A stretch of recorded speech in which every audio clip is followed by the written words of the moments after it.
শেষ ৩২-এ জাপানকে হারানোর খুশির মধ্য দিয়েই দুঃসংবাদ শুনেছে ব্রাজিল। দলের গুরুত্বপূর্ণ মিডফিল্ডার লুকাস পাকুয়েতাকে নিয়ে সংশয় বেড়েছে। সেলেসাউদের ফুটবল ফেডারেশন ইঙ্গিত দিয়েছে পাকুয়েতার হয়তো বিশ্বকাপ শেষ। সোমবার শেষ ১৬ নিশ্চিতের লড়াইয়ের প্রথমার্ধে শেষে মাঠ ছাড়তে হয় পাকুয়েতাকে। সেদিন তিনি খুঁড়াতে খুঁড়াতে মাঠ ছাড়েন। তার বদলে নামেন তরুণ ফরওয়ার্ড এনড্রিক। মঙ্গলবার ব্রাজিল ফুটবল কনফেডারেশন সিবিএফ জানিয়েছে পরীক্ষায় পাকুয়েতার বা উরুর পেছনে পেশিতে হ্যামস্ট্রিং চোট ধরা পড়েছে। তবে তিনি কতদিন মাঠের বাইরে থাকবেন এ বিষয়ে এখনো কিছু জানানো হয়নি। সিবিএফ এক বিবৃতিতে বলেছে জাতীয় দলের মেডিকেল দলের তত্ত্বাবধানে তাদের নিবিড় চিকিৎসা চলবে।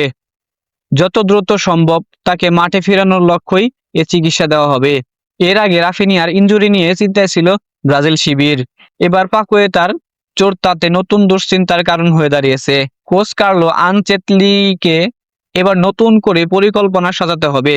আগামী রোববার ৫ জুলাই বাংলাদেশ সময় দিবাগত রাত ২টায় শেষ ১৬ ম্যাচে মাঠে নামবে ব্রাজিল, যেখানে তাদের প্রতিপক্ষ দেশ নরওয়ে।